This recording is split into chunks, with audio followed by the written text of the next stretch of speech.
প্রিয় শিক্ষার্থী বন্ধুরা, চলে আসলাম অষ্টম অধ্যায়ের আরও একটি ক্লাস নিয়ে। আজকে আমরা আলোচনা করব আমাদের ময়মনসিংহ বোর্ড 2025-এর আরও একটি অষ্টম অধ্যায় থেকে যে সৃজনশীল প্রশ্ন বিগত বোর্ড প্রশ্নে চলে এসেছিল সেই সৃজনশীল প্রশ্নটি। তো ইতিমধ্যে আমরা কিন্তু ময়মনসিংহ বোর্ডের একটা সৃজনশীল প্রশ্ন দেখে নিয়েছি। এবার আমাদের দ্বিতীয় যে সৃজনশীল প্রশ্নটি আছে সেই প্রশ্নটি নিয়ে আলোচনা করার পালা।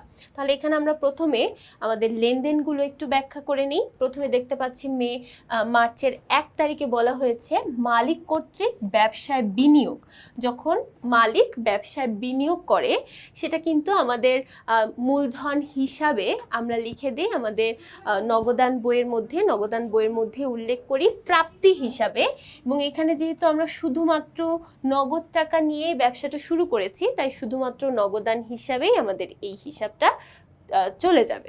এরপর চলে যাচ্ছি আমাদের মার্চ 5 তারিখের লেনদেন। বলা হয়েছে আসবাবপত্র ক্রয় করা হলো 8,000 টাকা। তাহলে দেখো, আসবাবপত্র যদি আমরা ক্রয় করি তাহলে আমাদের লেনদেনটা চলে যাবে প্রদান সাইডে। যেহেতু আমরা নগদ টাকা দিয়ে ক্রয় করেছি, তাহলে প্রদান পাশে আমরা বসে দেব নগদের ঘরে 8,000 টাকা।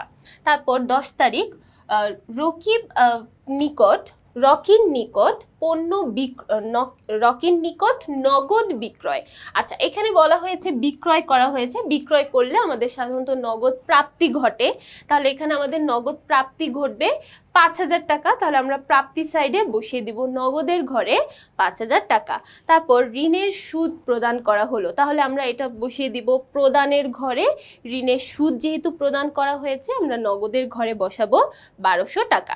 এরপর দেখতে পাচ্ছি সালমাকে পরিশোধ 1,900 টাকা, বাট্টা প্রাপ্তি হয়েছে 100 টাকা। তার মানে এখানে আমরা টোটাল পরিশোধ করেছি 1,900 টাকা, বাট্টা পেয়েছি 100 টাকা। তার মানে আমাদের টোটাল সালমা বাবদ হিসাব ছিল 2,000 টাকা। এরপর দেখতে পাচ্ছি অতিরিক্ত মূলধন বিনিয়োগ করা হয়েছে 25,000 টাকা।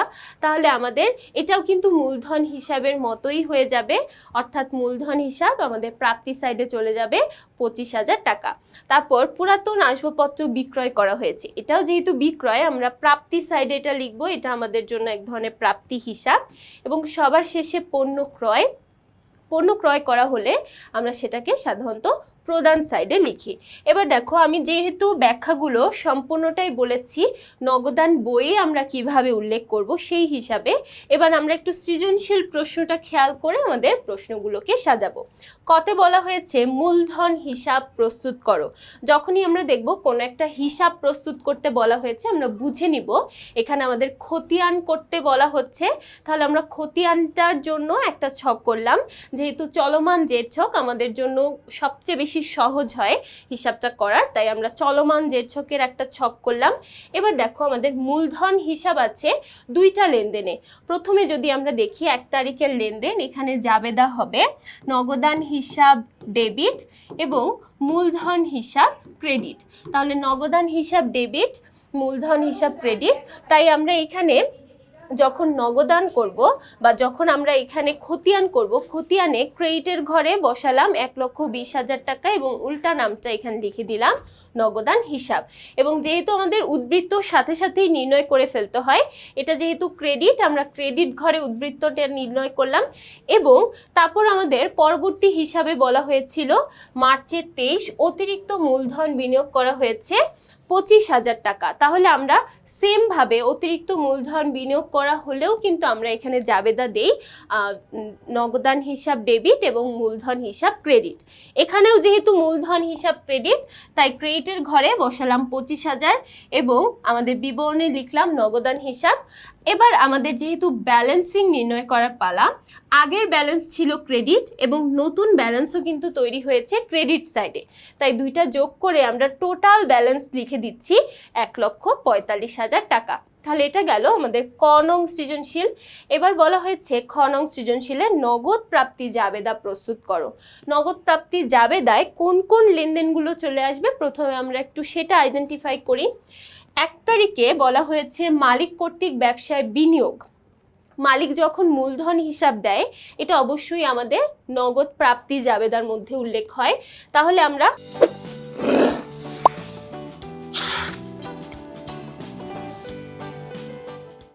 প্রথমে কি করব, আমাদের প্রাপ্তির ঘরে লিখে দিব মূলধন হিসাব এবং নগদের ঘরে বসাবো 1,20,000 টাকা। যেহেতু আমাদের ক্রেডিট ব্যালেন্সটা হচ্ছে মূলধন হিসাব, আমরা মূলধন হিসাব নামে কিন্তু ক্রেডিটে কোনো কলাম রাখিনি, তাই আমরা কি করব, অন্যান্যর ঘরে ক্রেডিটের সাইডে বসিয়ে দিব 1,20,000 টাকা। এরপর চলে যাচ্ছি আমাদের পরবর্তী হিসাব। আমরা পরবর্তীতে 5 তারিখের লেনদেনটা কিন্তু প্রদান হিসাবে চলে যাবে, কারণ এখানে আমরা ক্রয় করেছি। তারপরে দেখতে পাচ্ছি মার্চের 10 রকির নিকট পণ্য বিক্রয় করা হলে আমরা সেটা সাধারণত প্রাপ্তি সাইডে লিখি বা প্রাপ্তি জাবেদার মধ্যে লিখি। তাহলে এখানে যেহেতু আমরা বিক্রয় নামে একটা কলাম দেখতেই পাচ্ছি, তাই বিক্রয়ের ঘরে লিখলাম 5,000 টাকা, এবং যেহেতু নগদ প্রাপ্তি জাবেদা তাই অবশ্যই নগদের ঘরে 5,000 টাকা বসবে। এবং যেহেতু অলরেডি আমাদের এখানে একটা বিক্রয়ের কলাম এক্সিস্ট করছে, তাই এখানে কিন্তু আমরা কোনো নাম লিখিনি। এরপর চলে যাচ্ছি পরবর্তী হিসাব। এখানে দেখো ঋণের সুদ প্রদান, এখানে দেখাই যাচ্ছে প্রদান করা হয়েছে, আবার পরবর্তী হিসাবেও আমরা এখানে দেখতে পাচ্ছি পরিশোধ করা হয়েছে। এই প্রদান পরিশোধ এই কথাগুলোর যে লেনদেন সেটা কখনোই প্রাপ্তি সাইডে যায় না, তাই এগুলোকে আমরা সবসময় প্রদান পাশে বসাই বা প্রদান জাবেদার মধ্যে বসাই।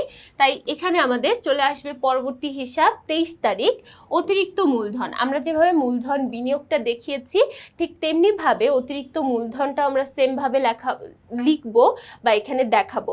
তাহলে এখানে নগদান হিসাবে বসালাম 25,000, এবং যেহেতু মূলধন নামে কোনো হিসাব নেই তাই আমরা অন্যান্যর ঘরে বসালাম 25,000 টাকা। তারপর চলে যাচ্ছি পরবর্তী লেনদেনের মধ্যে। পরবর্তী লেনদেনে বলা হয়েছে পুরাতন আসবাবপত্র বিক্রয়। পুরাতন আসবাবপত্র বিক্রয় করলে আমাদের জাবেদা হয় নগদান হিসাব ডেবিট এবং আসবাবপত্র হিসাব ক্রেডিট। তাহলে আমরা নগদের ঘরে প্রথমে বসালাম আমাদের 500 টাকা, এবং যেহেতু এখানে আমাদের আসবাবপত্র নামে কোনো হিসাব নেই তাই আমরা অন্যান্যর ঘরে বসালাম 500 টাকা। এবার শুধুমাত্র 3টা ঘরে আমরা ব্যালেন্স দেখতে পাচ্ছি, তাই 3টা ঘরের যোগফল নির্ণয় করে আমরা ক্লোজ করে দিব। তাহলে আমাদের নগদ প্রাপ্তি জাবেদা শেষ হয়ে যাবে। এবার চলে যাই তাহলে গ নং প্রশ্নে, নগদ প্রদান জাবেদা প্রস্তুত করো। তাহলে দেখো যেগুলো আমরা নগদ প্রাপ্তি জাবেদা অলরেডি লিখে ফেলেছি, বাকিগুলোই কিন্তু আমরা নগদ প্রদান জাবেদার মধ্যে লিখব। যেমন প্রথমেই আছে মার্চ 5 আসবাবপত্র ক্রয়।